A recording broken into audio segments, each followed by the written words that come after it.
Fannie Mae and Freddie Mac affects millions of homeowners, our financial system, and our entire economy. I have been, and I will continue to monitor the situation closely, and I'll evaluate whatever plan is put forth by the administration with the following three benchmarks in mind.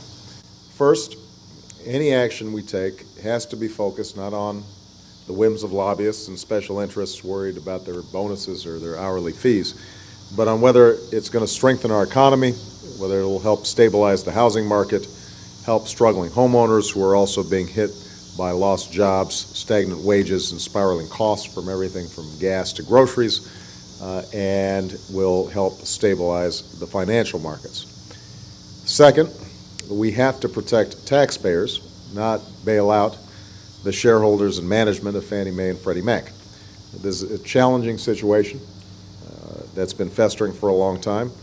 There are some community and regional banks with potential exposure, including those serving low-income communities. We're going to have to carefully address those situations, but we must not allow government intervention to protect investors and speculators who relied on the government to reap massive profits. And finally, we must ensure that any plan clarifies the true public and private status of our housing policies. We have to make clear that in our market system, investors can't be allowed to believe that, unlike working families, they can simply invest in a heads they win, tails they don't lose situation. For too long, Washington ignored the warning signs in the housing and financial markets and has been unwilling to take the kinds of action that I have been advocating for over 2 years to crack down on reckless borrowers and help struggling homeowners. We cannot afford more of this wait and don't see approach to our markets and our economy. And finally, with today's announcement, as well as with the discouraging job report Friday, I once again urge the administration, as well as Senator McCain, to drop their opposition to a second stimulus package and to come together around a package like the one I've proposed with immediate relief for families and a $50 billion package to struggling states so that they don't have to cut back on health care, education, and we can replenish the trust fund and help restore jobs and confidence in our economy. So with that, let me take a couple of questions. Charles? For the last few days, you've really been hitting the point of telling audiences not to be fooled by attacks, smears, rumors, that sort of thing. Do you feel that you and your campaign are doing a good job of addressing this, or is this a growing concern on your part? No, I think we've been doing as good of a job as you can in the internet age, where lies can travel fast, and truth sometimes has to play catch-up.